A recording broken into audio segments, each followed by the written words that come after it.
છે। માં અંબાની ભક્તિ અને શક્તિમાં રંગાવા માટે ગુજરાતના સૌ નાગરિકો તૈયાર થઈ ગયા છે।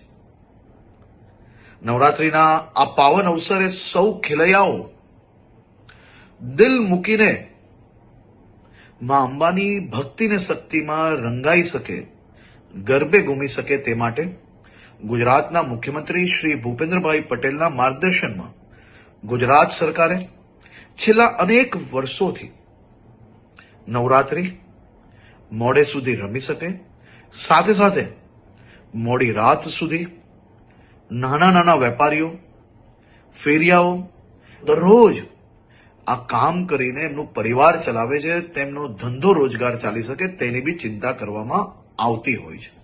આ વર્ષે બી મુખ્યમંત્રીશ્રીના માર્ગદર્શનમાં આ બધા જ મધ્યમ વર્ગીય વેપારી, નાના વેપારીઓ, દુકાનોવાળા, રેસ્ટોરન્ટવાળા એનો ધંધો ચાલી શકે તે માટે પોલીસને ખાસ સૂચના આપવામાં આવી છે કે 10 દિવસ થોડો લોડ વધારે લઈને બી રાજ્યના સૌ નાગરિકો ઉત્સાહપૂર્વક નવરાત્રી બનાવી શકે તે માટેની ચિંતા કરવામાં આવે।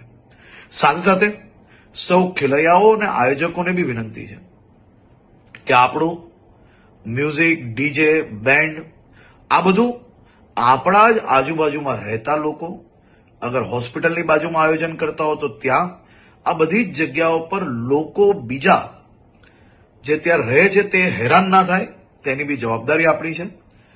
આપણા રાજ્યની અંદર મોડે સુધી ગરબા તમે રમી શકો તે માટે ભૂપેન્દ્રભાઈ પટેલની સરકાર દ્વારા સંપૂર્ણ વ્યવસ્થાઓ કરવામાં આવી છે, પરંતુ સાથે સાથે એક જવાબદાર નાગરિક તરીકે તમે બી સૌ લોકો પોતપોતાનો ફરજ અદા કરશો તેવો મને 100% વિશ્વાસ છે। સૌ લોકોને ફરી એકવાર જય અંબે અને આપ સૌ લોકોને નવરાત્રીની ખૂબ ખૂબ શુભકામનાઓ હમણાંથી જ આપું છું।